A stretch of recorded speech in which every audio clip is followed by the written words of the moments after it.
내 집 소유자 200만 가구와 세입자 600만 가구가 모기지 렌트비를 밀리고 있어 7월부터 강제 퇴거 위기에 빠지고 있습니다. 팬데믹 이후 경제가 대폭 활성화되면서 더 나은 일자리를 찾아 직장을 그만두는 노동자들이 증가하고 있습니다. 조 바이든 대통령과 민주당 지도부가 경제 지표에 따른 자동 현금 지원을 본격 검토하고 있습니다. 올해 미 경제 성장률은 7% 오르고 실업률은 4.5%로 내려가지만 물가는 3.4%나 오를 것으로 연방준비제도가 상향 조정했습니다. 백신 접종을 독려하기 위해 미국 정부와 한인 등 소수계 단체들이 접종 장려 캠페인에 적극 나서고 있습니다. 시청자 여러분 안녕하십니까? 워싱턴 뉴스 투데이입니다. 내 집 소유자 200만 가구와 세입자 600만 가구 등 모두 800만 가구나 모기지 렌트비를 밀리고 있어 7월부터 차압과 강제 퇴거 위기에 빠지는 일대 혼란이 우려되고 있습니다. 연방정부의 지원금이 제때 집행되지 않아 모기지 상환 유예와 강제 퇴거 중지령이 6월 30일자로 끝나기 때문에 주거 대란을 불러올 것으로 경고되고 있습니다. 한면태 기자가 보도합니다. 7월부터 수주일에 걸쳐 미국에서는 최소한 800만 가구가 살던 집에서 내쫓길 위기에 빠져들 것으로 경고받고 있습니다. 백신 접종으로 코로나 감염 사태가 급속 둔화되고 경제활동이 전면 개방돼 일상으로 복귀하고 있으나 주거 대란이 예고되고 있습니다. 주택 모기지를 상환 유예해주는 내 집 소유자 지원 조치와 렌트비를 못 내더라도 세입자를 강제 퇴거시키지 못하게 보호해온 에빅션 모라토리엄, 즉 강제 퇴거 중지령이 6월 30일자로 동시에 끝납니다. 바이든 행정부가 이를 재연장할 수 있으나 모기지 은행 등 금융기관들과 집주인, 아파트먼트 관리 회사들이 소송을 제기해 연방정부가 재연장할 권한이 없다는 판결까지 받은 바 있어 재연장이 불투명한 상황입니다. 금융기관이나 소유주들은 고의로 모기지나 렌트비를 안 내는 경우도 있으며 이들을 강제 퇴거시키려 해도 포클로즈 중지와 에빅션 모라토리엄 때문에 강력한 조치를 취할 수 없고 막대한 재정 피해를 입고 있다며 하소연하면서 법적 투쟁을 벌이고 있습니다. 게다가 주택 소유자에 대한 100억 달러와 세입자에 대한 480억 달러에 달하는 연방 지원금은 복잡한 절차 때문에 아직도 집행되지 못하고 있어 대규모 강제 퇴거 사태를 막아주지는 못할 것으로 지적되고 있습니다.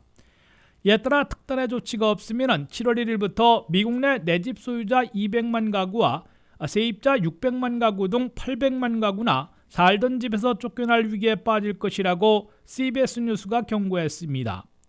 주택 모기지를 밀리고 있어 포클로저, 즉 차압 위기에 빠질 내 집 소유자들은 210만 가구인 것으로 집계되고 있습니다.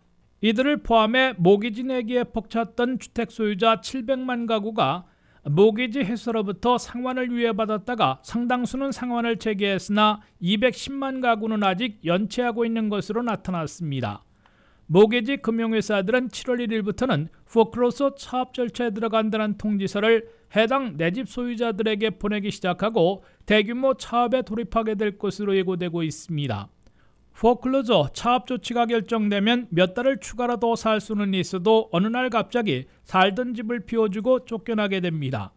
렌트비를 못 내고 있는 세입자들은 에빅션 모라토리엄이 6월 30일 연장 없이 끝나게 되면 대대적인 퇴거 조치들이 곳곳에서 시작돼 강제로 퇴거당하게 될 것으로 우려되고 있습니다. WKTV 뉴스 한면택입니다. 코로나 팬데믹 사태가 진정되고 경제 제재가 완화되면서 경제도 대폭 활성화되고 있는데요. 이에 따라 더 나은 일자리를 찾아 요식업, 소매업, 운송업 등에 종사하는 노동자들이 대거 퇴사하고 있습니다. 미 전역의 퇴사율은 24%로 급증했으며 이는 전국 평균 2배 수준입니다. 조현우 기자의 보도입니다. 최근 몇 달 동안 미국에서 일하는 수백만 명의 노동자들이 직장을 그만뒀습니다. 퇴사율은 팬데믹 이전에 비해 24%나 증가했습니다. 백신 접종으로 경제활동이 되게 됐으나 직장인들은 빠른 속도로 사직서를 내고 있습니다. 일부 근로자들은 더 높은 급여를 원해서 혹은 더 나은 환경으로 떠나기 위해 직장을 그만뒀습니다. 그러나 일부는 특별한 대책 없이 코로나 사태가 종식되면 경제도 불황에서 반등해 더 좋은 일자리를 구할 것이라며 그만두기도 했습니다. 직원들이 줄줄이 퇴사하는 현상은 특히 요식업에서 두드러지고 있습니다. 연간 약 2만 달러의 임금을 받는 일반 요식업계 근로자의 이직률은 전국 평균 2배를 기록했습니다. 최근 뱅크 오브 아메리카와 월마트는 임금 인상을 발표했으며 이는 다른 직장인들의 불만을 증폭시키는 계기가 되었습니다. 몇 개월 동안 정상 영업을 하지 못했던 레스토랑은 다시 문을 열면서 직원들의 연봉을 4%나 인상해줬습니다. 현재 고용주가 직원을 붙잡을 수 있는 유일한 방법은 급여를 높여주는 것입니다. 요식업계, 소매점 및 운송회사는 노동 인력이 부족한 상황입니다. 프랜차이즈 업주 이익단체인 전미점주협회는 부족한 인력을 채우기 위해 모든 방안을 모색하겠다고 말했습니다. 캐피털 이코노믹스의 경제학자는 현재 퇴직률이 유지된다면 올해 평균 임금은 3.5% 이상 올라갈 것으로 내다봤습니다. 노동시장의 수급 불일치가 경기 부양책에 따른 연방 실업수당 지급 등 여러 변수가 되고 있다고 CNBC가 전했습니다. WKTV 뉴스 조현우입니다. 조 바이든 대통령과 민주당 지도부가 실업률을 비롯한 경제 지표에 따라 자동으로 현금 지원에 나서는 자동 안정화 장치를 본격 검토하고 있습니다. 바이든 사회 인프라 방안이 앞으로 열흘 안에 초당적 타협일지 아니면 독자 가결일지 판가름 날 것으로 보임에 따라 민주당만의 힘으로 독자 가결할 인적 인프라 방안에 자동 현금 지원을 포함시키려 하고 있습니다. 보도에 한면태 기자입니다. 미국이 백신 접종으로 코로나 터널에서 빠져나오고 경제 전면 개방으로 일상을 되찾고 있으나 수백만, 수천만 서민들은 생활고를 해소하는 데 시간이 더 걸릴 것으로 보여 추가 현금 지원이 절실한 것으로 민주당 진영은 강조하고 있습니다.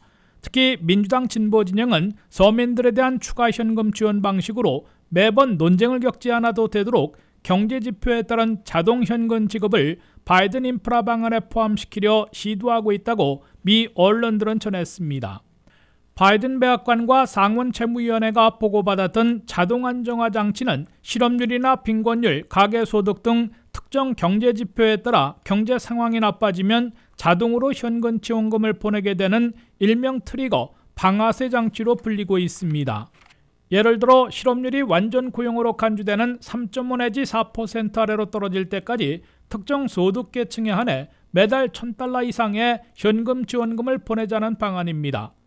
특정 소득계층으로는 현재까지 1차부터 3차 때까지 적용했던 개인 $75,000, 부부 $150,000 이하보다 낮은 개인 4-5만, 부부 8만 내지 10만 달러로 낮출 수 있습니다.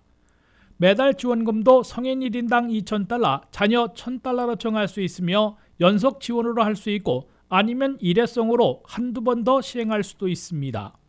론 와이든 상원 채무위원장, 버니 샌더스 상원 예산위원장, 엘리자베스 워런 상원의원 등 진보파 상원의원들이 자동 안정화 장치 도입을 앞장서 추진하고 있습니다. 가장 최근에는 연방 하원에서 세금과 재정 문제를 결정하는 세입위원회 소속 민주당 하원의원 7명이 연대 서명한 소안을 통해 이 자동 안정화 장치를 도입하고 매달 연속 지원금을 서민들에게 보내야 한다고 조 바이든 대통령에게 요구한 바 있습니다. 바이든 사회 인프라 방안에 대해 $1조 안팎에서 초당파 상원의원 21명과 합의할 경우 7월 중에 먼저 초당적 합의안으로 성사시킬 것으로 예상되고 있습니다. 그런 다음 민주당 진보파들이 요구해본 조치들을 $2조 안팎의 인적 인프라 가족 방안에 담아 민주당만의 힘으로 독자 가결하게 되는데 여기에 자동 안정화 장치에 따른 추가 현금 지원을 포함시키려 할 것으로 관측되고 있습니다. WKTV 뉴스 한면택입니다.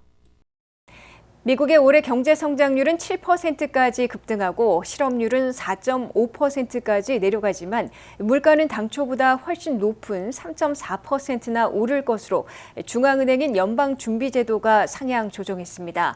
이 같은 경기 과열과 물가 급등으로 2023년에는 2번 정도 금리를 올리게 될 것으로 연준은 시사했습니다. 김지수 기자의 보도입니다.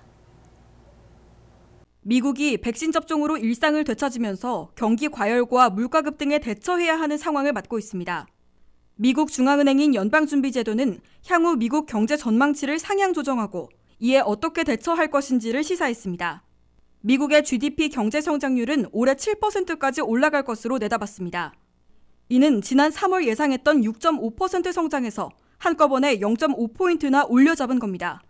실업률은 현재 5.8%에서 연말에는 4.5%까지 내려갈 것으로 연준은 예상했습니다. 팬데믹 직전에 미국 실업률은 3.5%였기 때문에 완전 고용을 회복하는 데에는 1년 반이라는 시간이 더 걸릴 것으로 연준은 예측하고 있습니다. 최근 급등하고 있는 소비자 물가는 올 연말 3.4%나 올라갈 것으로 연준도 시인했습니다. 연준은 지난 3월에는 2.4% 오를 것으로 내다봤다가 최근의 급등세를 반영해 1포인트나 대폭 올려잡은 겁니다. 연준은 물가 인상 목표치를 2%로 잡고 있는데 올 한 해 그보다 훨씬 높은 3.4% 급등을 인정하고 있습니다. 경기 과열에 물가가 급등하면 금리 인상 시기를 앞당길 수밖에 없어지는데 연준은 이번에 처음으로 금리 인상을 앞당길 수 있다는 첫 신호를 내놨습니다. 연준 이사 18명 중에 13명이나 2023년 말에는 기준금리가 0.6%가 될 것으로 내다봤습니다. 이는 2023년에는 제로금리를 끝내고 최소한 0.25포인트씩 2번 정도 금리를 인상할 것임을 예고한 것으로 해석되고 있습니다. 세인트루이스 연방은행의 짐 블라드 총재는 물가가 가파르게 계속 오르면 기준금리를 올리는 시기가 2022년으로 앞당겨질 수 있다고 밝혔습니다. 이에 따라 코로나 사태로 2020년 3월에 시작한 제로금리와 6월부터 시행하고 있는 채권 매입을 통한 이른바 돈풀기 정책은 내년 하반기부터 다듬어질 가능성이 생긴 것으로 관측되고 있습니다. WKTV 뉴스 김지수입니다. 최근 속도가 느려지고 있는 코로나 백신 접종을 독려하기 위해 미국 정부와 한인을 비롯한 소수의 단체들이 접종 장려 캠페인에 박차를 가하고 있습니다. 특히 연방공중위생국장과 한인 등 소수의 커뮤니티의 전문의들 그리고 관련 단체들은 합동으로 함께 이겨냅시다라는 캠페인 행사를 갖고 부작용 걱정보다는 코로나 공포와 불안증, 우울증을 없애주는 백신 접종을 서둘러 달라고 호소하고 있습니다.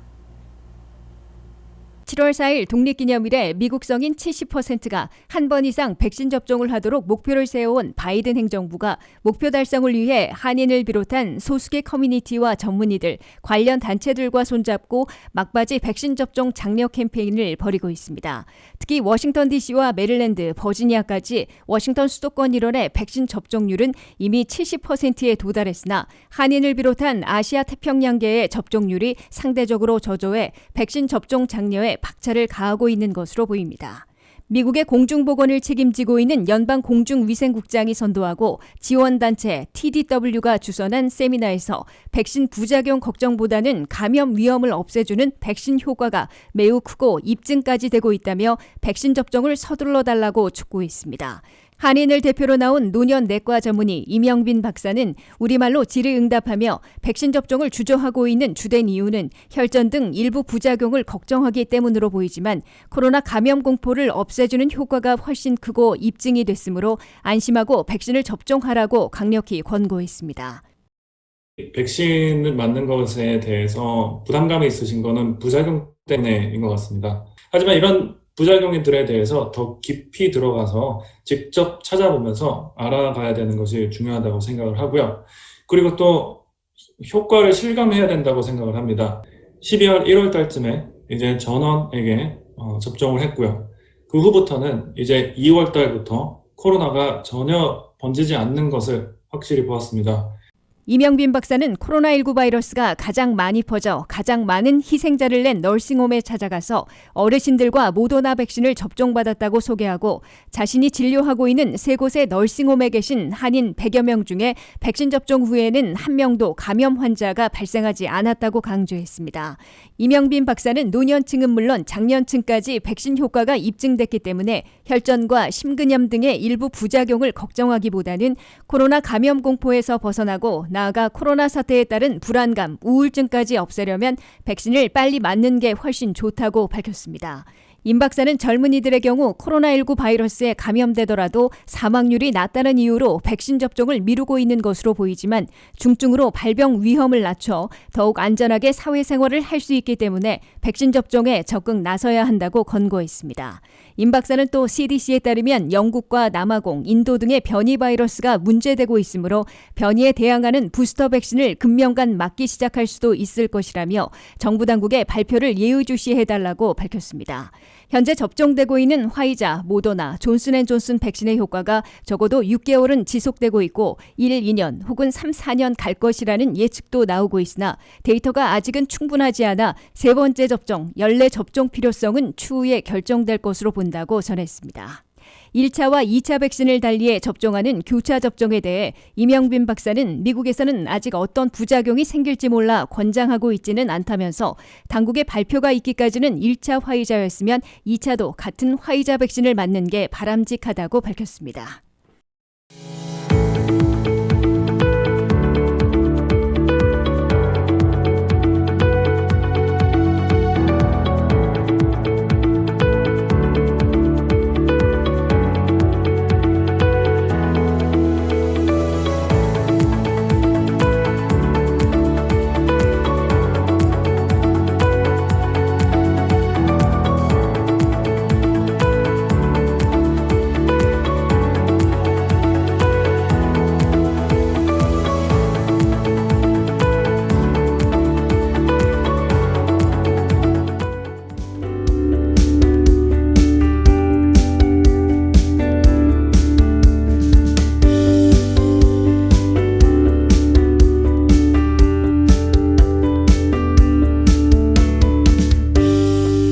이상으로 워싱턴 뉴스투데이를 마치겠습니다. 시청해주신 여러분 고맙습니다.